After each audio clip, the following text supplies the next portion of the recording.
हरे कृष्ण.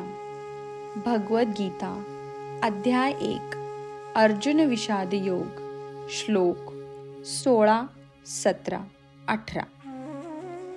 अनंत विजयं राजा कुन्तिपुत्रो युधिष्ठिरः नकुलः सहदेवश्च सुघोषमणिपुष्पकौ काशश्च परमेश्वासः शिखण्डी च महारथः दृष्टद्युम्नो विराटश्च सात्यकिश्चात्पराजितः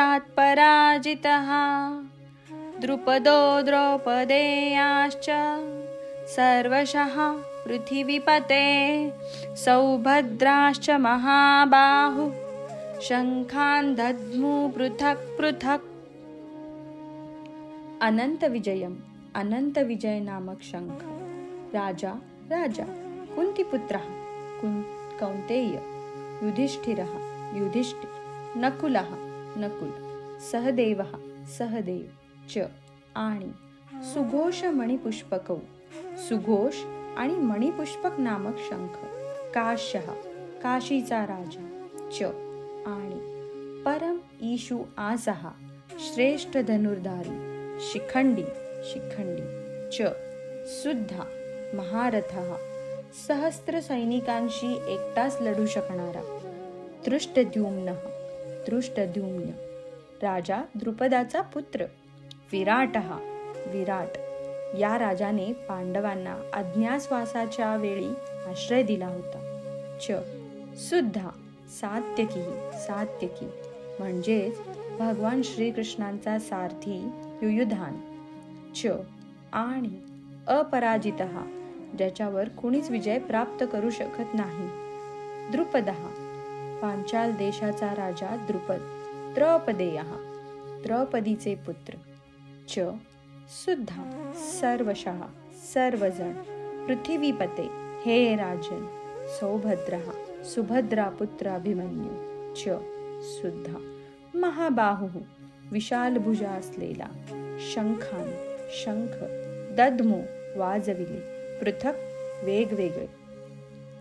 कुंती पुत्र राजा युधिष्ठिराने आपला अनंत विजय नावाचा शंख वाजविला.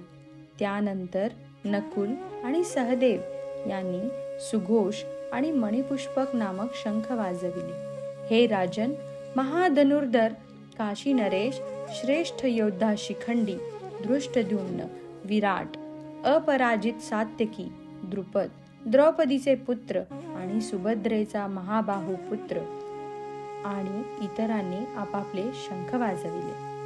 तात्पर्य: संजयाने मोठ्या चातुर्याने धृतराष्ट्राला सांगितले की पांडुपुत्रांना फसविण्याचे आणि स्वतःच्या पुत्रांना राज्याच्या सिंहासनावर बसविण्याचा प्रयत्न करण्याचे त्याचे धोरण चुकीचे आहे आणि ते मुळीच स्तुत्य नाही.